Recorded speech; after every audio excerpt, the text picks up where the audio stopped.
ირანის საგარეო საქმეთა მინისტრი ჩინეთში გაიქცა დახმარების სათხოვნელად და ყველაზე გასაკვირი ისაა, რომ ეს შეიძლება მართლაც მუშაობდეს. ეს მიუხედავად იმისა, რომ თავად ჩინეთი პრობლემებს განიცდის. ადრე ჩინეთი დაახლოებით 60% თავისი ნავთობისა ჰორმუზის სრუტის გავლით იღებდა. ეხლა კი ეს ნავთობი აღარ მიედინება, იმის გამო, რასაც ირანი აკეთებს. მაგრამ მიუხედავად ამისა, ჩანს, რომ ჩინეთი მზადაა დაეხმაროს ისლამურ რეჟიმს გადარჩენაში.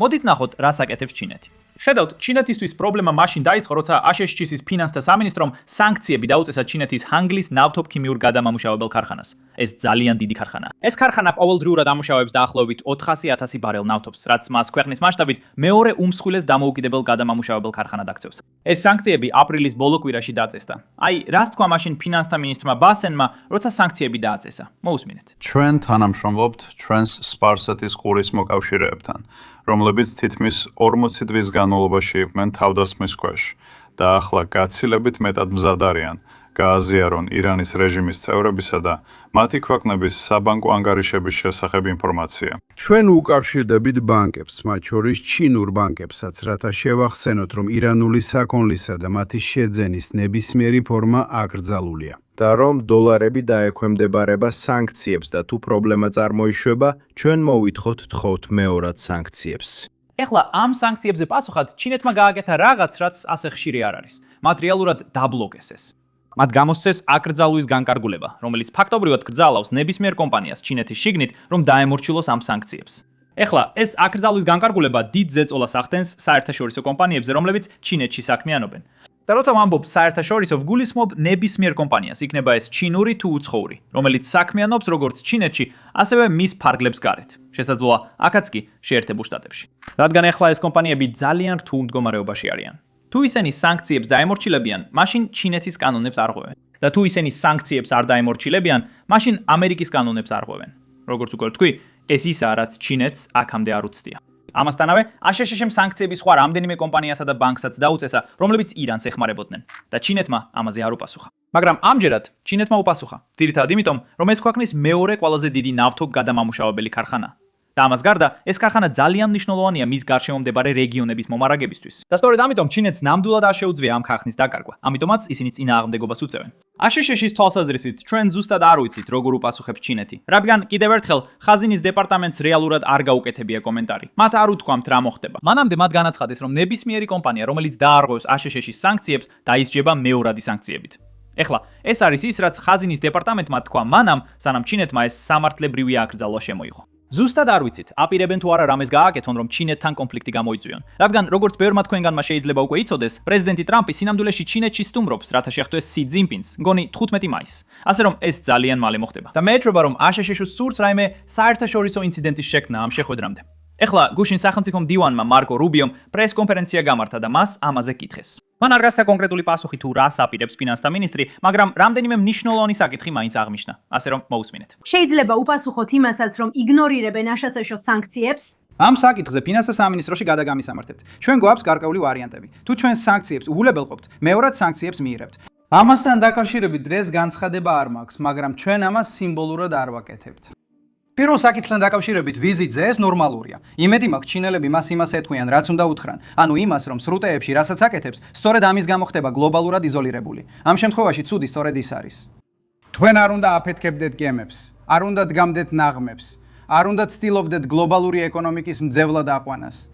იმედი მაქვს ჩინელები იქნება ეს პირად საუბარში თუ არა, მაგრამ ვიმედოვნებ, რომ პირდაპირ ეთქვიან ამას და სწორედ ამ გზავნოს გადასცემენ მათ. როგორც დღეს ადრე აღვნიშნეთ, ჩინეთი ექსპორტზე ორიენტირებული ეკონომიკაა. კარგი, მე აქ არ ვარ იმისთვის, რომ ჩინეთის ინტერესებზე ვილაპარაკო, მაგრამ ეს აღკარაა. ჩინეთი ექსპორტზე ორიენტირებული ეკონომიკაა. ეს ნიშნავს, რომ ისინი სხვა ქვეყნებზე არიან დამოკიდებული, რომ მათგან იყიდონ. ვერ იყიდი მათგან თუ ვერ გაგზავნი იქ და ვერ იყიდი მათგან თუ შენი ეკონომიკა ნადგურდება იმით, რასაც ირანი აკეთებს. ასე რომ საქმე ირანში არაა. ჩინეთის ინტერესებშია, რომ ირანმა შეწყვიტოს სრუტეების დახურვა. ეს ჩინეთსაც აზიანებს.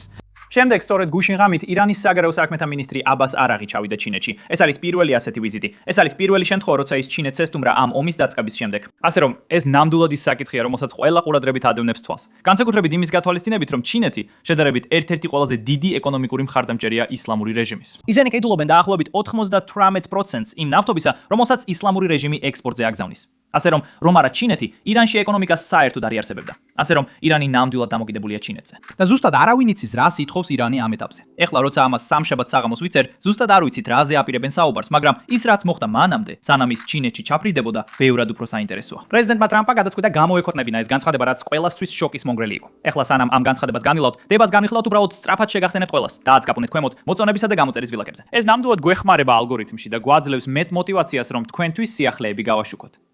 ეხლა გადავხედოთ ამ განცხადებას. პაკისტანისა და სხვა ქვეყნების თხოვნის საფუძველზე. უზარმაზარი სამხედრო წარმატება, რომელიც ჰქონდა ირანის წინააღმდეგ კამპანიის დროს. და დამატებით, ის ფაქტი, რომ დიდი პროგრესი იქნა მიღწეული ირანის წარმომადგენლებთან საბოლოო შეთანხმებისკენ, ჩვენ ურთიერთშეთანხმებით გადავწყვეტეთ, რომ ბლოკადა სრულად ძალაში დარჩება, პროექტი თავისუფლება. ჰორმუზის სრუტეში გემების გადაადგილება მოკლე დროით შეჩერდება, რათა დავინახოთ, შესაძლებელია თუ არა შეთანხმების საბოლოოდ გაფორმება და ხელმოწერა. ეს შოკის მონგრელი იყო არა მხოლოდ ჩემთვის, არამედ ბევრი ადამიანისთვის, ვინც ყველაფერს ადევნებდა თვალს, რაც ხდებოდა. და მთავარი მიზეზი, რატომაც ეს შოკის მონგრელი იყო, ის გახდათ, რომ გუშინ კაბინეტის რამდენიმე წევრმა გააკეთა განცხადებები. ფაქტობრივად ამბობდნენ, რომ ეს არის შესანიშნავი ჰუმანიტარული პროექტი, რომელსაც შეერთებული შტატები ახორციელებს. პროექტი თავისუფლება. და ის გაგრძელდება. რადგან სპარსეთის ყურეში არის გემები, რომლებიც გაჭედილია იმის გამო, რასაც ირანი აკეთებს ჰორმუზის სრუტეში და შეერთებული შტატები აპირებს დაეხმაროს ამ გემებს იქიდან გამოსვლაში. და როგორც შეიძლება გახსოვდეთ, დაახლოებით 2000 გემი უკვე 2 თვეა რაც სპარსეთის ყურეშია გაჭედილი. უკვე 2 თვეზე მეტია. მგონი უკვე 2 თვე და 1 კვირა. და ამას გარდა ამ 2000 გემზე დაახლოებით 20000 მეზღვაურია, მათ ამოეწურათ მარაგები. ამოეწურათ ყველაფერი, რაც საჭიროა გემზე გადარჩენისთვის, რომელიც უბრალოდ გაჭედილია საერთაშორისო წყლებში. და სწორედ ამიტომ დაუიწყეთ ეს ჰუმანიტარული პროექტი. ეს საჯაროდაც განვაცხადეთ, როცა პრეზიდენტმა ტრამპმა ეს წამოიწყო. და ეხლა სულ 2 დღის შემდეგ ფაქტობრივად ვაჩერებთ ამ პროექტს. იმედია ძალიან მალე შეთანხმება იქნება. წინააღმდეგ შემთხვევაში ადმინისტრაციას ძალიან გაუჭირდება ახსნა. ზუსტად რატომ შევაჩერეთ ეს? გუშინ პრესკონფერენციაზე პრეზიდენტმა ტრამპმა თქვა, რომ ჩინეთი შედარებით მეგობრის არის სრულად არის განწყობილი შეერთებული შტატების მიმართ, მიუხედავად იმისა, რომ აშშ-ში ირანს უპირისპირდება, რომელიც შეიძლება ითქვას ჩინეთის მარიონეტული სახელმწიფოა თუ ასე შეიძლება უწოდოთ. და მან თქვა, რომ შესაძლოა ჩინეთმა დაგვეხმაროს რაიმე შეთანხმების მიღწევაში. მოусმინეთ. შემდეგ კვირას ძალიან მნიშვნელოვანი შეხვედრა გვაქვს პრეზიდენტ სისთან პეკინში. სახელმწიფო მდივანმა ბესონმა განაცხადა, რომ დღის წესრიგში ერთ-ერთი მთავარი პრიორიტეტი ირანი იქნება. რასელით პრეზიდენტ სისთან შეხვედრისას ირანის საკითხთან დაკავშირებით. ძალიან კარგი ურთიერთობა მაქვს პრეზიდენტ სისთან. იცით, მე ვფიქრობ, რომ ის შესანიშნავი ადამიანია. ძალიან კარგად უგებთ ერთმანეთს და ხედავ, როგორ მუშაობთ ერთად. ჩინეთთან ბევრ საქმეს ვაკეთებთ და ბევრ ფულს ვშოულობთ. ეს ხვანაირია, ვიდრე ადრე იყო. მაგაზე კიდევ ვისაუბრებ, ეს ერთ-ერთი თემა იქნება. მაგრამ ამ საკითხში ძალიან კეთილგანწყობილია. იცით, სამართლიანობისთვის უნდა ვთქვა, რომ თავისი ნავთობის დაახლოებით 60%-ს ჰორმუზის სრუტიდან ირებს. და მგონია, რომ ძალიან პატივისცემით მოიქცა. ჩინეთი ჩვენთვის გამოწვევას არ ქმნის. ისინი არ გვეპირისპირდებიან და ის ამას არ გააკეთებდა. არ მგონია, რომ ჩემს გამო ამას გააკეთებდა. მაგრამ ვფიქრობ, რომ ძალიან პატივისცემით მოიქცა. ეხლა, რაც ამ სიტუაციას კიდევ უფრო დამაბნევს ხდის ყველასთვის, ვინც ადევნებს თვალს, არის ის, რომ მაშინ როცა პრეზიდენტი ტრამპი ამბობს, რომ ირანთან შეთანხმება ხელმოწერასთან ძალიან ახლოსაა, სახელმწიფო მდივანი მარკო რუბიო ამბობს, რომ ჩვენ არც კი ვიცით, ვისთან ვაწარმოებთ მოლაპარაკებებს, რადგან ირანს სხვადასხვა დაჯგუფებები მართავენ. ასე რომ, ზუსტად არ ვიცით, ვის აქვს ძალაუფლება. წინამძღოლში სწორედ გუშინ ნახეთ ამის მაგალითი, როცა ირანის რევოლუციური გვარდია თავს დაესხა არაბთა გაერთიანებულ საამიროებს და ირანის პრეზიდენტი ამის გამო გაბრაზდა და საჯაროდაც განაცხადა, რომ აი ჩვენ ამ თავდასხმას არ უჭერთ მხარს. ასე რომ, ირანში ძალაუფლებისთვის მებრძოლი დაჯგუფებები არიან, მაგრამ პრეზიდენტი ტრამპი ამბობს, რომ შეთანხმება მალე იქნება, მაგრამ მეორე მხრივ მარკო რუბიო ამას ამბობს. ბატონო რუბიო, ბოლო დროს რაიმე ნიშანი თუ გინახავთ, რომ ირანი მზად არის უარი თქვას ბირთვული იარაღის პროგრამაზე, ისე რომ ეს იყოს სანდო, გადამოწმებადი და გამოიწვოს დაუყოვნებელ დეესკალაციას. მოусმინეთ, ეს მათთვის დიდი ხნის პრობლემაა, ხომ ასეა? ანუ მათ ყოველთვის უთქვამთ, რომ არ სურთ ბირთვული იარაღი, ასე ყოველთვის ამბობენ. უბრალოდ ამას არ გულისხმობენ. და რატომ ამბობთ, ან როგორ იცით, რომ ამას არ გულისხმობენ? ჩვენ ამას იმიტომ ვამბობთ, რომ ისინი აკეთებენ ყველაფერს და ისტორიულადაც ცდილობდნენ გაეკეთებინათ ყველაფერი, რასაც აკეთებ, თუ გინდა ბირთვული იარაღის პროგრამა. მაგალითად, ისინი ავითარებენ და ცდილობენ განავითარონ შორ მანძილზე მოქმედი რაკეტები, რომლებიც ახლა ზოგ შემთხვევაში ევროპის დიდ ნაწილს ხვდება. ისინი აშენებენ ამ დიდ მიწისქვეშა ცენტრიფუგებს გამდიდრების საქმიანობისთვის.